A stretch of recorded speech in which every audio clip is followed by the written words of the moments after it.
Bonjour, me revoilà comme chaque semaine pour une nouvelle vidéo sur la présentation des missions de RH chez vous. Cette semaine, on va faire un focus sur la gestion de la formation et des visites médicales.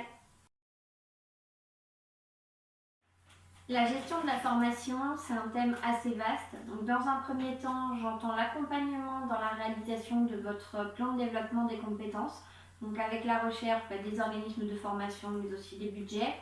Après, on va avoir le suivi général de la formation, avec l'inscription auprès des organismes de formation, transmettre les convocations à vos salariés, récupérer tous les documents de fin de formation, donc les feuilles de présence, les attestations de suivi, etc. Les enregistrer bien entendu.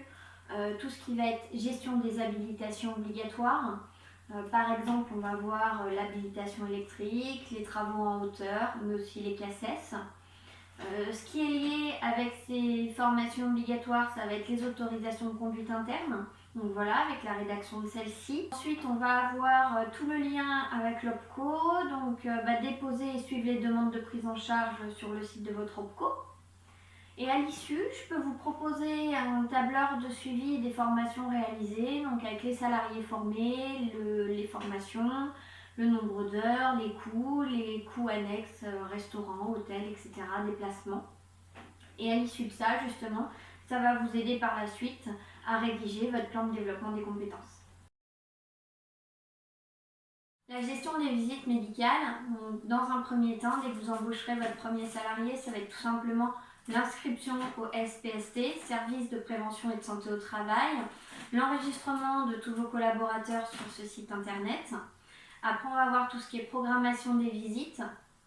Donc les VIP pour les visites d'embauche, mais aussi les visites périodiques, les visites de reprise, car il ne faut pas oublier que dès qu'un salarié est absent, bien sûr tout dépend de l'absence, etc. Je ne vais pas rentrer dans les détails tout de suite, mais le salarié doit être revu par la médecine du travail.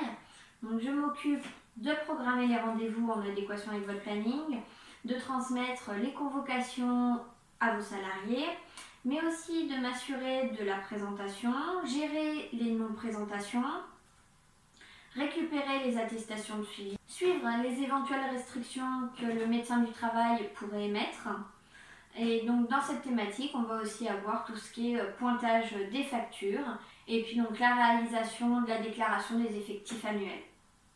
Voici pour cette vidéo, donc surtout n'hésitez pas à retrouver RH chez vous sur les réseaux sociaux et sur son site internet www.rh-et-vous.com, sur la page Facebook où vous retrouverez toute l'actu RH et sociale. N'hésitez pas à partager surtout. Et puis n'oubliez pas, RH chez vous vous propose des services adaptés spécifiquement pour votre entreprise. Donc prenez rendez-vous dès maintenant. Au revoir.